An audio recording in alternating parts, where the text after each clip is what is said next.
Cześć, nazywam się Krzysztof Krążel i w SI pracuję od 2006 roku, a od ponad 11 lat pełnię rolę Chief Operating Officer.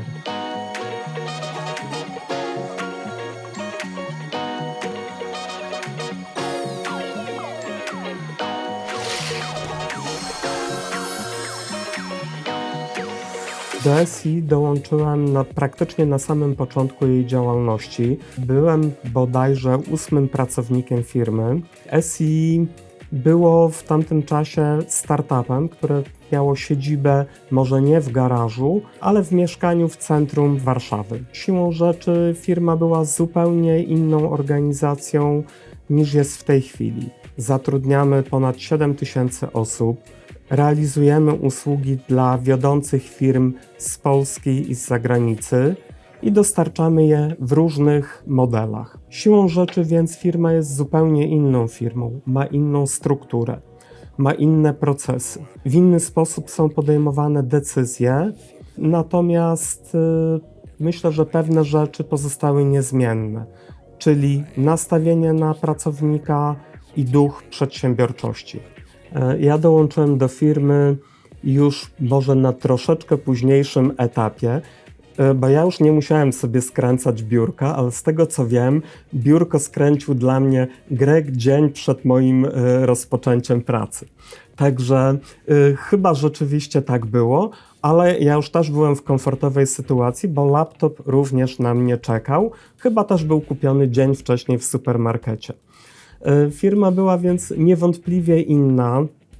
W biurze pracowało nas najpierw 3 osoby, potem 4, potem 5, więc byliśmy bardziej rodziną niż firmą. No to jest trochę nieporównywalna sytuacja do tego, gdzie jesteśmy dzisiaj. Pamiętam takie sytuacje, że musiałem wysłać ofertę do klienta i nie działał internet. Więc wtedy musiałem zgrać ofertę na pendrive'a, biec do kafejki internetowej i podłączyć się i wysłać ofertę tak, żeby zdążyć 3 minuty przed zakończeniem terminu. SI cenię za to, że jest firmą taką, jaką jest, czyli jest firmą, która rozwija się ponadprzeciętnie i dzięki temu jest w stanie realizować swoją misję, czyli identyfikowanie i rozwijanie najlepszych pracowników. Myślę, że dzięki rozwojowi wiele osób mogło rozwinąć skrzydła w SI. Poza tym też tym, co bardzo doceniam, nie tylko ja, ale myślę, że i wszyscy pracownicy, jest atmosfera, która panuje w firmie.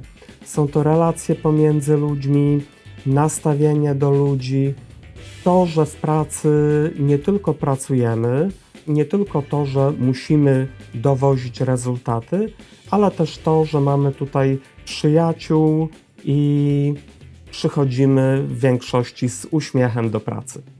My zawsze chyba byliśmy bardzo ambitni i niejednokrotnie porywaliśmy się na rzeczy, których robić nie powinniśmy, czyli przystępowaliśmy do przetargów, gdzie nasza wiedza była bardzo ograniczona. Składaliśmy oferty, które były być może w tamtym czasie dla nas zbyt duże, zbyt zaawansowane i które rodziły dla nas zbyt duże ryzyko. Na szczęście nie skończyło się to dla nas źle, jesteśmy tu, gdzie jesteśmy, ale wydaje mi się, że takie sytuacje są dowodem na to, że byliśmy zawsze bardzo ambitni i myślę, że ta ambicja wciąż u nas pozostała.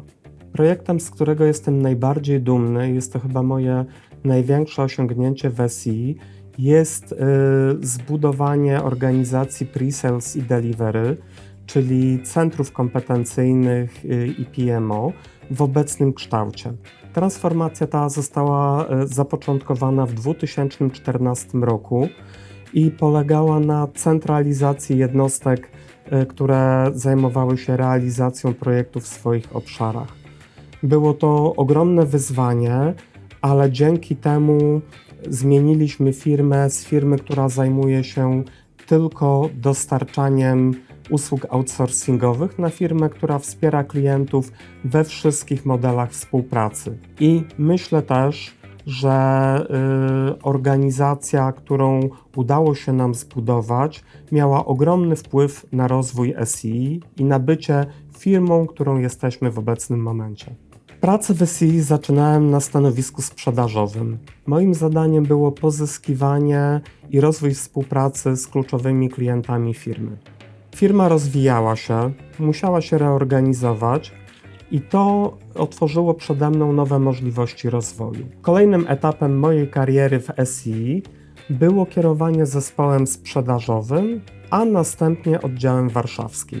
W 2014 roku objąłem obecną moją rolę, czyli bycie dyrektorem operacyjnym firmy. Myślę, że jesteśmy takim tandemem, który się dobrze uzupełnia. Greg jest wizjonerem i osobą z wieloma pomysłami. Ja jestem osobą taką dużo bardziej pragmatyczną, czyli jeśli jest jakiś pomysł, najpierw go analizuję, zastanawiam się, czy da się go zrealizować i czy warto go realizować. Więc myślę, że tutaj dobrze się uzupełniamy, zarówno pod kątem możliwości realizacji danych pomysłów, ale też potem już konkretnie zajęciem się wdrożeniem danego pomysłu w życie. Moją rolą jest wsparcie centrów kompetencyjnych, czyli wszystko zaczyna się od podjęcia decyzji o rozwoju oferty o dany obszar. Dla przykładu, niedawno podjęliśmy decyzję o rozwoju oferty w obszarze Workday'a. Jest to jeden ze światowych liderów rozwiązań typu HCM. Po podjęciu decyzji o powołaniu takiego centrum kompetencyjnego, moją rolą jest przede wszystkim zdefiniowanie zakresu działania tego centrum, wybór menadżera, który będzie prowadził takie centrum, ale też zapewnienie ram, wokół których takie centrum kompetencyjne działa. Czyli moją rolą jest budowa wytycznych, procedur, zasad oraz nadzór nad taką jednostką. Przede wszystkim wydaje mi się, że to, że rozwijamy się i nie tylko nadążamy za konkurencją, ale bardzo często ją wyprzedzamy, jest nasza organizacja. Jesteśmy organizacją zdecentralizowaną i na przykład każde centrum kompetencyjne jest jednostką autonomiczną. Odpowiada za swoje wyniki, sama buduje strategię rozwoju i następnie odpowiada za jej realizację. Oczywiście porusza się według pewnych ram, które obowiązują w całej firmie i wszystkie centra działają według wspólnych wytycznych, natomiast wydaje mi się, że takim elementem, który zapewnia nam rozwój, jest decyzyjność i danie sprawczości menadżerom jednostek. Może opowiem anegdotę. Niedawno dołączył do nas pracownik, który pracował wcześniej w jednym ze światowych liderów technologicznych i po pewnym czasie umówiłem się z nim na lunch. Podczas rozmowy dowiedziałem się, że wiele firm mówi o tym, że są firmami typu data-driven, ale bardzo często te firmy o tym tylko mówią. SEI jest rzeczywiście firmą data-driven. My jako menadżerowie SEI jesteśmy wyposażeni w cały zestaw różnych narzędzi, czy to systemy CRM, czy bardzo zaawansowane systemy raportowe, czy też inne narzędzia, niejednokrotnie wspierane przez sztuczną inteligencję, które pozwalają nam być na bieżąco z tym, co się dzieje, czy to w danej jednostce, czy w danym offeringu i pozwala nam to na podejmowanie odpowiednich decyzji. Są chyba takie dwa elementy, które dają mi największą frajdę. Z jednej strony jest to wygrywanie. Poprzez wygrywanie rozumiem bycie najlepszym w danym obszarze, a więc bycie najlepszym integratorem w technologii X lub Y, lub wygrywanie projektów i usług, gdzie pokonujemy konkurentów, którzy są niejednokrotnie liderami w danym obszarze. Kolejnym obszarem, który daje mi ogromną satysfakcję, jest z jednej strony obserwowanie rozwoju jednostek, za które odpowiadam, ale też obserwowanie rozwoju menadżerów, którzy niejednokrotnie zaczynali jako specjaliści, obecnie zarządzają dużymi jednostkami, w których pracują setki inżynierów, i to, że mogę obserwować, jak te osoby rozwijały się z czasem i też wspierać rozwój tych osób, daje mi niejednokrotnie ogromną satysfakcję. Sea-Spirit jest trochę problem, gdyż jeszcze nigdzie nie widziałem definicji Sea-Spirit, czyli to jest coś, o czym wszyscy mówią, ale nikt do końca nie sprecyzował, co to oznacza. Sea-Spirit, przynajmniej według mnie, to jest z jednej strony bycie efektywnym, bycie przedsiębiorczym, ale jednocześnie bycie trochę szalonym.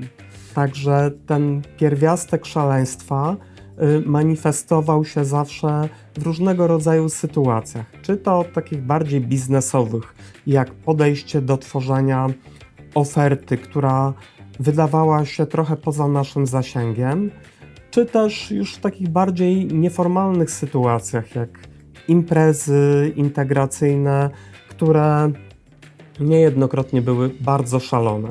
Życzę SI, żeby powtórzyła swój sukces z ostatnich 20 lat. Niech SI pozostanie miejscem, gdzie ludzie chcą pracować, rozwijać się i realizować swoje ambicje.